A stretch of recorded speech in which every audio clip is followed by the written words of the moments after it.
Hey everyone, welcome to the second breakdown video, this time on tackling TB.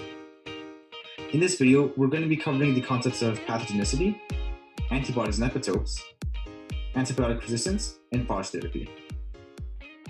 In the second podcast, Tackling TB, we spoke of tuberculosis Beijing case strain containing pathogenicity and virulence factors. So pathogenicity is the capability of a pathogen to damage its infected host. As well, virulence factors are the characteristics of the pathogen that allow it to become virulent or spread within its host. Examples of virulence factors would be the destruction of host tissue, attachment to host tissue, as well as the prevention of being killed by the host immune system through phagocytosis. Looking at antibodies and epitopes, I spoke in the previous breakdown video, Guinea-Bissau breakdown, on antibodies, so please check out that video if you have any questions. Moving on now to antibiotic resistance. So antibiotic resistance is when pathogenic bacteria mutate in order to evade treatment and really death by antibiotics. These mutations are prompted by the overuse of antibiotics and are an example of natural selection. Again, for information on natural selection, please check out my previous breakdown video, Guinea-Bissau breakdown, for more information.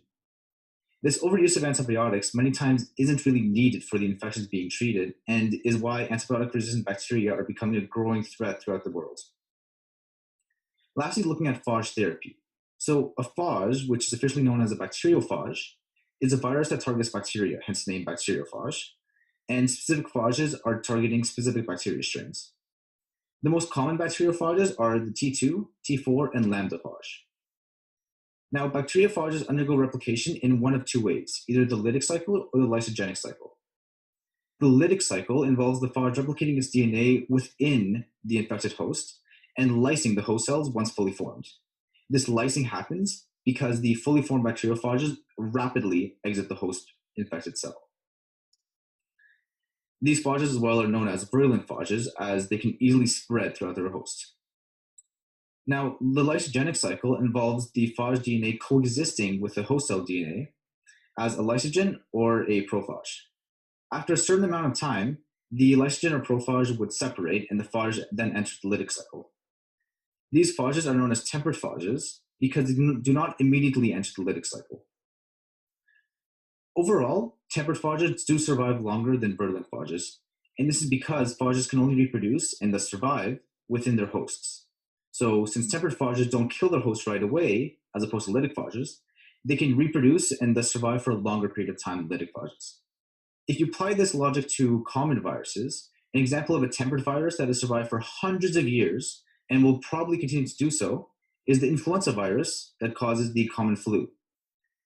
It is characterized by the global infection of hosts, think of how many people get the flu each year, right, by the influenza virus, and has a very low rate of killing hosts. As opposed to this, an example of a virulent virus that has been characterized by killing thousands of people in a short period of time and has not existed for nearly as long of a time as an influenza virus, and as well has not infected nearly as many people as the influenza virus, is the Ebola virus. Lastly, Brian spoke of a possible resistance method of the tuberculosis bacteria tuberculosis Beijing case strain to Fajr therapy, being the fact that the mycobacterium tuberculosis bacteria cells are encapsulated. So capsulation is a virulence factor that prevents the pathogen from being either phagocytosed by phagocytes, as well as prevents the pathogen from being inactivated by binding by other organisms. So phage therapy would constitute as inactivation by binding, as the phage inserts their DNA into the host bacteria cells via injection into the cell membrane. Well, that's it for today's breakdown video. I hope you guys enjoyed, and I'll see you guys next week. Bye.